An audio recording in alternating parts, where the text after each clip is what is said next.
I have never been one to dabble in conspiracy theories. I do not give them credence. In fact, I spend a lot of time debunking conspiracy theories. So imagine my surprise when I decided to sit down right here and launch a conspiracy theory of my own. And it's a big one, I'll tell you that. But honestly, this could be it. So yes, for the first time and hopefully only time ever, I am launching a conspiracy theory right here. And the conspiracy theory I'll get to in a second because I got to build up to it, right? Got to have a little suspense before we get to the main event. It's been reported this week that Donald Trump has been building a secret nuclear-proof bunker under the east wing of the White House. The reason for this is because the old bunker got demolished when he destroyed the east wing to make room for his gaudy new ballroom that he swears is going to cost, whatever, but everybody else is paying for it and I'm going to pay for it. Taxpayers are not going to pay for any of it. But you didn't have to destroy the 80-year-old underground bunker that Franklin Roosevelt had put there following the attacks on Pearl Harbor. You could have just built on top of it because there was already a building on top of it. But they decided to go ahead and dismantle it to build a new nuclear-safe underground bunker, which also happens to coincide with Donald Trump creating all sorts of global instability, right? So the timing of it seems a little odd, right? Like, I'm going to piss off all of Europe. I'm going to do all of these horrible things. I'm going to seize Venezuela. I'm going to make everybody on planet Earth mad at me. And I'm also building a bunker that will allow me to survive a nuclear attack. Okay. That doesn't seem coincidental, right? That seems almost planned out. Like, all right, let me piss off everybody with nukes, but I've got this cool nuclear-proof bunker, so I'm going to be okay. Believe it or not, folks, that's not the conspiracy theory that I'm launching. No. My conspiracy theory is that the entire ballroom itself is a sham. All of it. It was done as cover, literally, for this new massive underground bunker that he is creating in the East Wing. Because in order to make the bunker, right, you would have had to demolish the East Wing to get to it.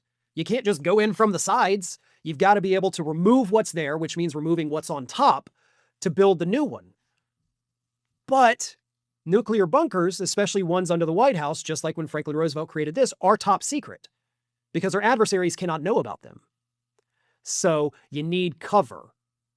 You need an excuse to do these things without raising suspicions or causing any spies to perhaps look over your shoulder and see what you're doing. So what better way to do that than by creating a big old ballroom, right? Now you have to do the construction.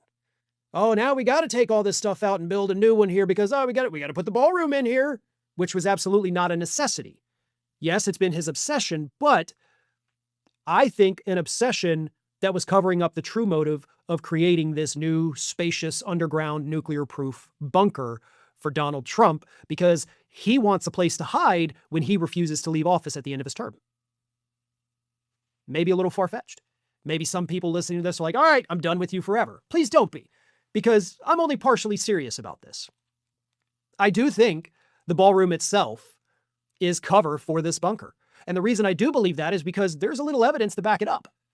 The administration told the courts weeks and weeks ago, by the way, that, look, the reason we didn't go through the typical approval process and get the permits and all that is because we got a top secret project happening underneath the ballroom, the bunker, which of course has now been revealed through these court filings, which is how we know that the bunker exists.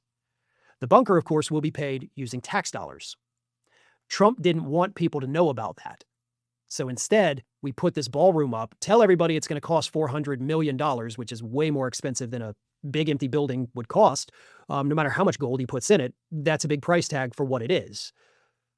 Unless, of course, the money is actually being used for the bunker.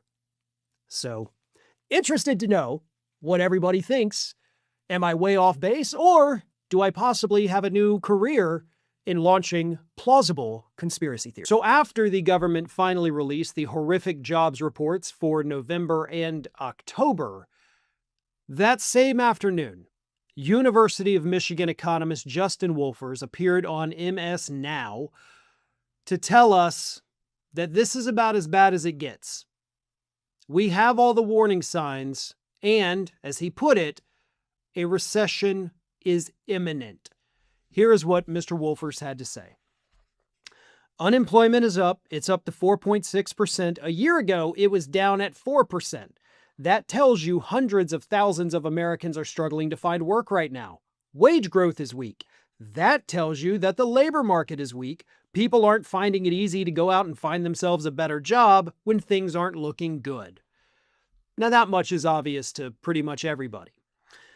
If you look all the way back to Liberation Day in April, he continued, it's possible that the economy has actually created no jobs at all. The printed numbers are a little higher, but they're widely expected to be revised down, so this is an economy that's stalled and maybe even going backwards. Look, there's a rule out there, a rule of thumb lots of economists use called the SOM rule. Basically, it says when the unemployment rate has risen by 0.5 percentage point, then a recession is imminent. It's got a very good track record right now. The unemployment rate has risen by 0.5 percentage point, so it is saying that we really are on the cusp of a recession. And if you really want to bring it home one more way, let me tell you, since April, the Canadian economy, the Canadians have created more jobs than the American economy has. And of course, we're much, much bigger than they are. So it's not necessarily a global phenomenon, is what he's pointing out. Our neighbors to the north are doing quite well economically. We're not. The difference, of course, is that we've got Donald Trump, who has launched a trade war with every single country on the planet, with the exception of Russia. Read into that what you will. But we're living under a madman who may or may not be suffering from multiple different neurological, psychological, and regular biological health issues. He's more concerned about his ballroom than he is about the fact that Americans are struggling to afford food, by their own admission. Statistics don't lie. Politicians do. And that is something that everybody needs to remember. I have discussed this issue in live streams, and I've had some MAGA folks pop in there and say, like, what prices have gone up? Nothing's going up. You can say that all you want and repeat Donald Trump's talking points, but that doesn't make it true. A majority of Republicans, a majority of MAGA at this point are saying, yes, prices have gone up, and yeah, Trump is the guy to blame, okay? This is not debatable. It's not a difference of opinion. Prices have gone up. Unemployment has gone up. Exports are falling. Just ask any farmer in the United States. All of the economic indicators are horrible. All of them.